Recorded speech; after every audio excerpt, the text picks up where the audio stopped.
جماعت الدعوہ ہوتی تھی، پھر وہ اس کا نام بدلتے رہے، وہ ملی مسلم لیگ بنی، اب وہ پھر جو ہے وہ ایک اتحاد کی صورت میں نظر آ گئی سامنے، وہ دفاع پاکستان کونسل کے طور پر پھر سے آگے، وہ پاکستان کا دفاع کرنے کے لیے آگے ہیں۔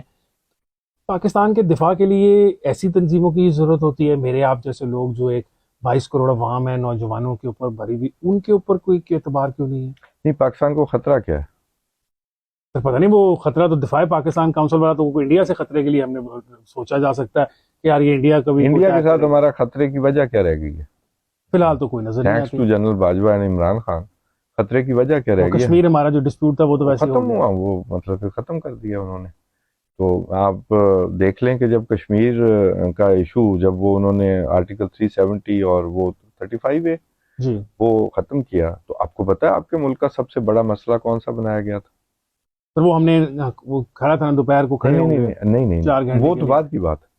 اس وقت آپ کے ملک میں سب سے بڑی چیز جو ڈسکس ہو رہی تھی، اور اس کا پتہ ہونے کے باوجود یہ ہونے جا رہا ہے، تو اس کو بیک برنر پہ پھینکا گیا اس خبر کو، حالانکہ ہمارا تھریشولڈ تھا کہ اگر کشمیر کا جغرافیہ بدلا تو ہمیں لڑنا پڑے گا۔ بالکل ایسے ہی ہے۔ تو اس وقت آپ کے ملک میں سب سے بڑا کام، سب سے بڑی خبر کیا تھی؟ جنرل باجوہ کی ایکسٹینشن۔ سر وہ ضروری تھی نا، بدقسمتی ہے وہ ہمارے ضروری اس تھی نا، ملک کی۔ پاکستان کشمیر کے بغیر گزارا کر سکتا ہے، جنرل لیکن باجوہ کے صاحب بغیر نہیں کر سکتا۔ اور دیکھیں نا، انہوں نے آخر میں بھی یہ جو پچھلے 1 سال کی جو ساری ایپیسوڈ چلی ہے، اس میں سب سے امپورٹنٹ پیوٹل رول کس چیز کا ہے؟ وہ اسی چیز کا ہے کہ وہ ایک ایکسٹینشن چاہتے تھے، مزید سیکنڈ ایکسٹینشن، تھرڈ ایکسٹینشن، جو بھی آپ اسے کہہ لیں، اور اس کے پیچھے انہوں نے پورے ملک کو آگ کے اندر جھونک دیا، لڑائی جھگڑے میں، بالکل۔ سیاسی تصادم کے یہ اندر۔ اتنے ہی چھوٹے اور اتنے ہی ڈفر اور اتنے ہی بونے ہوتے ہیں، یہ لوگ اتنے جب ایکسپوز ہوتے ہیں تو ایسے ہی ہوتے ہیں۔ خیر، آپ جن لوگوں کی بات کر رہے ہیں نا، یہ بڑی ہماری ٹریجڈی ہے، اور یہ آج کی نہیں ہے۔ یہ وہ ایک دوست نے بڑی اچھی بات کی، اس نے کہا جب سے پاکستان بنا ہے نا، ہم نے بنایا تھا سیف ہونے کے لیے، کہ ہم سیف ہو جائیں گے وہاں پہ کمیونٹی، تب سے پاکستان بھی خطرے میں، اور ساتھ ہی ساتھ ہر مسلمانوں کی آبادی ہے، اور مسلمان ہی کہہ رہا ہے اسلام خطرے میں۔ یہ اس ملک کا ڈائلما ہے۔ ظاہر ہے یہ جان بوجھ کے ایک بیانیہ پھیلایا گیا ہے کہ جی اس میں ایسی جو چھوٹی پارٹیز ہیں نا، جو ہر جگہ ہر کانسٹیچوئنسی میں 2000 4000 6000 ووٹ رکھتی ہیں، تو ان کو بنایا جاتا ہے اسپوائلرز کے طور پہ۔ اسپائلرز کے طور پر۔ اور ہماری جو ملک کا حالات ہیں، ایک کلائنٹ سٹیٹ کا ہمارا رتبہ رہا ہے، آج بھی ہے۔ وار اکانومی ہے آپ کی، کہ کہیں جنگ لگ جائے تو ہمارے پاس پیسے آ جائیں گے تو ہم خوشحال ہو جائیں گے، نہیں ہوں گے تو چھٹی، امریکہ پیسے نہیں دے گا تو ہماری چھٹی۔ اب دیکھیں جب بھی امریکہ ہمارے پیسے بند کرتا ہے تو ہماری یہی حالت ہوتی ہے۔ بالکل ایسے ہی۔ ایسے ہی۔ تو یہ جو لوگ ہیں، یہ ہم نے قومی اثاثے کے طور پر بنائے کہ جب بھی کام آئے گا تو ان سے کام لیا جائے گا۔ اب آپ ہم اس کو جوڑتے ہیں کہ ضیاء الحق کے دور میں یہ سارے کام شروع ہوئے۔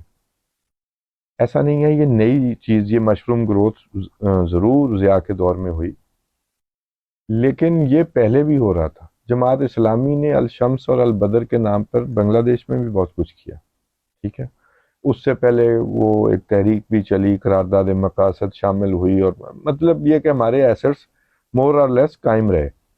اور سیکولر لوگوں کے جب یہاں پر سوشلسٹ تحریکیں چل رہی تھیں، تو ان کے مقابلے میں بھی تو ظاہر ہے امریکہ نے اور CIA نے ہمارے مولوی کو استعمال کیا رائٹ ونگ کے طور پہ۔ نظام مصطفیٰ بھی آپ کئی ملک میں چلی۔ پھر آ جاتا ہے جہادی کلچر ضیاء کے بعد۔ میں یہ کہنے لگا تھا کہ جو افغان جہاد تھا اس سے یہ ٹرانسفارم ہو گیا کشمیری جہاد، کیونکہ اگر ہم ٹائم لائنز دیکھیں تو 88 کے بعد سے جو کشمیر کا جہاد ہے اس نے اپنے آپ فل پیک پکڑ لی تھی۔ اچھا، جو میری انڈرسٹینڈنگ ہے نا، اس جہادی کلچر کا موجد ضیاء نہیں تھا۔ ضیاء نے اپنا جو آپ کو اسرٹ کرنے کے لیے اور اپنا جو اس کا انٹرسٹ تھا نا، وہ اس سے سرو ہوتا تھا وہ جہادی ٹائپ ٹچ دینے سے، تو اس وجہ سے اس نے اس کو زیادہ کیا۔ بھٹو نے جغرافیائی طور پر اپنی جو ڈیورنڈ لائن کو جو بلیک میلنگ ختم کرنے کے لیے، اور جو افغان گورنمنٹ ہمیں پریشان کرتی تھی، یا ہم ان سے پریشان ہوتے تھے، یا وہ ہم سے ہوتے تھے، تو اس کے لیے یہ سارے جو اسلامسٹ تھے ان کے دور میں آئے یہ پالیسی، تب شروع ہوئی۔ یار اور یہ سارے جو احمد شاہ مسعود، برہان الدین ربانی کچھ پکڑے گئے۔ خیر، تو اس میں جب جہاد شروع ہوا تو پھر نہ صرف یہ کہ وہاں جہاد شروع ہوا، پھر یہاں بھی شروع ہو گیا. آپ کو پتہ ہے 79 میں ایران میں انقلاب جی. آیا، انہوں نے اس انقلاب کو ایکسپورٹ کرنے کی کوشش کی. تو ایرانینز نے اور ایرانیوں سعودی عرب نے. سعودی عرب نے ظاہر اس کو کاؤنٹر کرنے کے لیے کبھی وہابی انقلاب بھی ایک تھا. تو ہم پاکستان بیٹر گراؤنڈ بن گئے ایرانی انقلاب اور وہابی جی انقلاب ہاں. کے درمیان کی.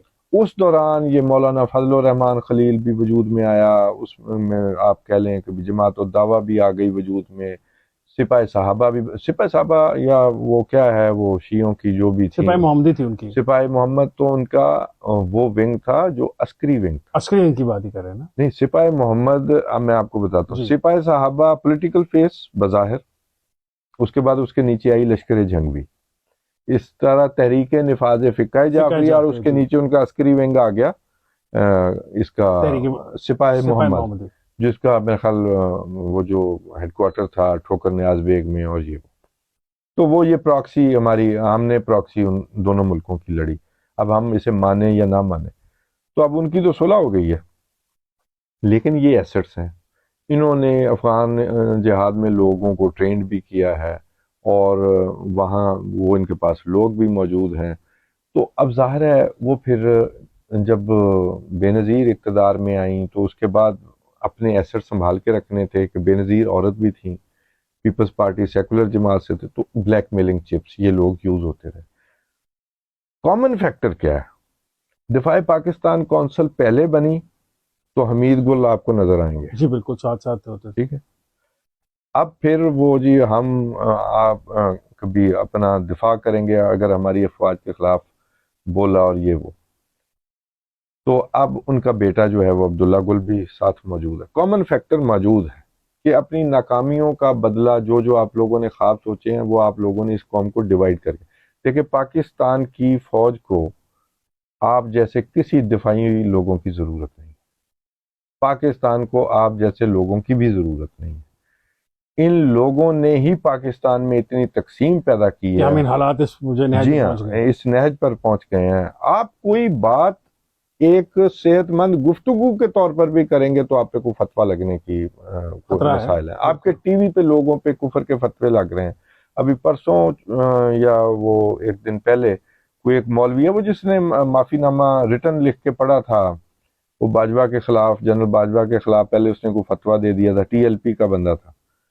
تو وہ 3-4 دن پہلے کسی کے خلاف وہ قتل کا فتویٰ دے رہا تھا، کوئی غازی اٹھے گا، وہ کیا ہے وہ انجینئر محمد علی جی مرزا، وہ اس کو بالکل قتل ایسی کرے کوئی گا. ہے ایسی گفتگو. جی ٹھیک ہے.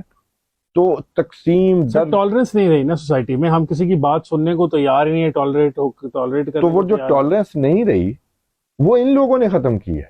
ان کے ذمہ یہ کام تھا کہ آپ نے ڈویژن ایسی کرنی ہے کہ اتنی تقسیم ہو جائے کہ پھر ہم چھوٹے چھوٹے گروہوں کو ملا کے اپنا پرپس سرو کر سکیں.